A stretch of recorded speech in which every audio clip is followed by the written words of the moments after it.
আসসালামু আলাইকুম দর্শক, পুরো মধ্যপ্রাচ্যে চলছে তৃতীয় বিশ্বযুদ্ধের দামামা। এরই মধ্যে গুরুত্বপূর্ণ আন্তর্জাতিক সংবাদ আমাদের হাতে এসে পৌঁছেছে। আপনাদের সাথে আছে আমি মাহাদি হাসান। শুরুতেই জানিয়ে দিব সংবাদ শিরোনাম, তারপরে থাকবে বিস্তারিত। ইউক্রেনকে পারমাণবিক অস্ত্র ফেরত দেবে না যুক্তরাষ্ট্র, বলছে যুক্তরাষ্ট্রের প্রশাসন। গাজায় নিষিদ্ধ অস্ত্র ব্যবহার করছে ইসরায়েল, আরও ৩৪ ফিলিস্তিনি নিহত। আরও জানিয়ে দিব, মুসলিম দেশগুলোকে পেজেশকিয়ান বললেন সিরিয়া সংকটে যুক্তরাষ্ট্র এবং ইসরায়েল যেন সুযোগ নিতে না পারে। দর্শক, সর্বশেষ আরও থাকবে ইসরায়েলে লাউড স্পিকারে আজান দেওয়ার উপর নিষেধাজ্ঞা। শুনছিলেন গুরুত্বপূর্ণ সংবাদ শিরোনাম, এবারে বিস্তারিত। তার আগে ভিডিওতে একটা লাইক করে দিবেন এবং পরবর্তী খবর সবার আগে শুনতে চ্যানেলটিকে সাবস্ক্রাইব করে দিবেন এবং কে কোথা থেকে আমার এই ভিডিওটি দেখছেন তা কমেন্টের মাধ্যমে জানিয়ে দিবেন। ইউক্রেনকে পারমাণবিক অস্ত্র ফেরত দেবে না যুক্তরাষ্ট্র। সোভিয়েত ইউনিয়ন ভেঙে যাওয়ার পর ইউক্রেনের ছেড়ে দেওয়া পরমাণু অস্ত্র ফেরত দেওয়ার কথা ভাবছে না যুক্তরাষ্ট্র। রবিবার হোয়াইট হাউসের জাতীয় নিরাপত্তা উপদেষ্টা জ্যাক সুলিভান এই কথা বলেছেন। ব্রিটিশ বার্তা সংস্থা রয়টার্স এ খবর জানিয়েছে। গত মাসে নিউ ইয়র্ক টাইমসের একটি প্রতিবেদন সম্পর্কে প্রশ্ন করা হলে সুলিভান বলেছিলেন, কিছু অজ্ঞাত পশ্চিমা কর্মকর্তারা পরামর্শ দিয়েছিলেন মার্কিন president Joe Biden White House ছেড়ে যাওয়ার আগে ইউক্রেনকে অস্ত্র দিতে পারেন। মার্কিন সংবাদ মাধ্যম এবিসিকে তিনি বলেন, এটি বিবেচনাধীন নয়। না, আমরা যা করছি তা হল পারমাণবিক সক্ষমতা না দিয়ে ইউক্রেনের বিভিন্ন প্রথাগত ক্ষমতা বাড়ানো, যাতে তারা কার্যকরভাবে আত্মরক্ষা করতে পারে ও যুদ্ধে রুশদের পরাজিত করতে পারে। গত সপ্তাহে রাশিয়া বলেছিল, এই ধারণা একটি পরম উন্মাদনা ছাড়া কিছুই নয় এবং মস্কোর ইউক্রেনে সেনা পাঠানোর অন্যতম একটি কারণ ছিল এই ধরনের পরিস্থিতি প্রতিরোধ করা। ১৯৯১ সালে পতনের পর সোভিয়েত ইউনিয়নের কাছ থেকে উত্তরাধিকার সূত্রে পারমাণবিক অস্ত্র পেয়েছিল কিয়েভ। তবে রাশিয়া, যুক্তরাষ্ট্র ও ব্রিটেনের কাছ থেকে নিরাপত্তা আশ্বাসের বিনিময়ে ১৯৯৪ সালের বুদাপেস্ট মেমোরেন্ডাম চুক্তি অধীনে সেগুলো জমা দিয়ে দেয় দেশটি। গাজায় নিষিদ্ধ অস্ত্র ব্যবহার করছে ইসরায়েল, আরও ৩৪ ফিলিস্তিনি নিহত। লেবাননে যুদ্ধবিরতি হলেও অবরুদ্ধ গাজায় ইসরায়েলি ধ্বংসযজ্ঞ অব্যাহত রয়েছে। বিভিন্ন স্থাপনা লক্ষ্য করে বিমান হামলা চালাচ্ছে দখলদার বাহিনী। শুরু থেকেই তাদের হামলা থেকে রেহাই পাচ্ছে না আবাসিক ভবনও। এতে নির্বিচারে মারা যাচ্ছেন বেসামরিক নাগরিকরা। রোববার গাজায় ইসরায়েলি হামলায় অন্তত ৩৪ জন নিহত হয়েছেন। সবশেষ হামলাটি করা হয় উত্তর গাজার বেইত লাহিয়া এলাকায়। এতে নিহত হন অন্তত ১০ ফিলিস্তিনি।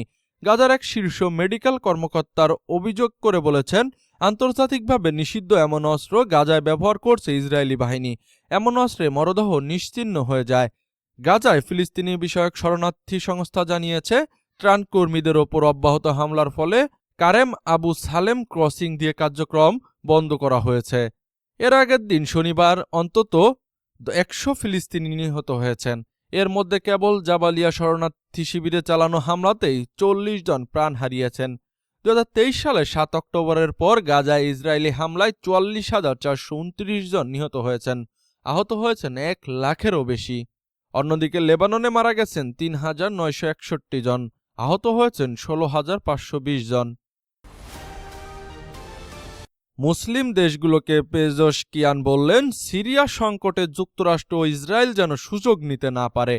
ইরানের প্রেসিডেন্ট মাসুদ পেজেশকিয়ান বলেছেন, সিরিয়ার সংকটের বিষয়ে মুসলিম দেশগুলোকেই ব্যবস্থা নিতে। দেশটিতে তাকফিরি সন্ত্রাসীদের পুনরুত্থানের পর তিনি যুক্তরাষ্ট্র এবং ইসরায়েল যেন এই পরিস্থিতিতে কোনো সুযোগ নিতে না পারে এবং তাদের শোষণের প্রচেষ্টা প্রতিরোধের প্রয়োজনীয়তার উপর জোর দিয়েছেন। রোববার ইরানের পার্লামেন্টের একটি পূর্ণাঙ্গ অধিবেশনে ভাষণ দেওয়ার সময় মাসুদ পেজেশকিয়ান সিরিয়ার সাম্প্রতিক উন্নয়ন এবং আলেপ্পো ও ইদলিব সহ উত্তর পশ্চিমাঞ্চলীয় প্রদেশগুলোতে সিরিয়ার সামরিক বাহিনী ও বিদেশি সমর্থিত তাকফিরি সন্ত্রাসীদের মধ্যে চলমান সংঘর্ষের বিষয়ে এ মন্তব্য করেন।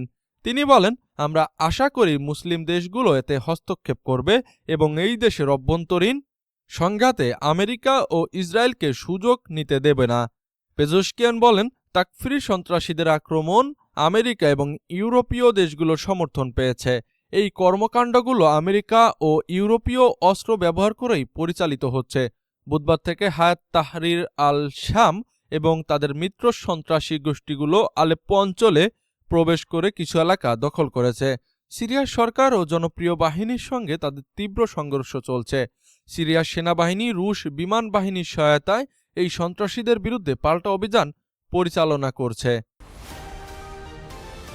ইসরায়েলে লাউড স্পিকারে আজান দেওয়ার উপর নিষেধাজ্ঞা। ইসরায়েলের মসজিদগুলোতে লাউড স্পিকারে আজান না দেওয়ার নির্দেশ দেওয়া হয়েছে। দেশটির জাতীয় নিরাপত্তা মন্ত্রী কট্টর ডানপন্থী নেতা ইতামার বেন গিবি এ নির্দেশ দেন। খবর টাইমস অব ইসরায়েলের। বেন গিবির জানিয়েছেন, কোনো মসজিদে স্পিকার ব্যবহার করতে দেখলে পুলিশ সেখানে ঢুকতে পারবে, একই সঙ্গে ওইসব মসজিদের স্পিকার জব্দ করতে পারবে। এক্সে করা একটি পোস্টে এই মন্ত্রী বলেছেন, তিনি নীতিটি চালু করতে গর্বিত। এর ফলে মসজিদ থেকে অযৌক্তিক শব্দের অবসান ঘটাবে। এই শব্দ ইসরায়েলের বাসিন্দাদের জন্য একটি বিপদ হয়ে উঠছে।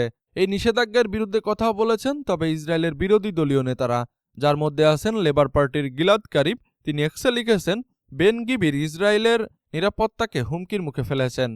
ব্যারেলগুলোতে আগুন না ধরানো পর্যন্ত বেন গিবির থামবে না।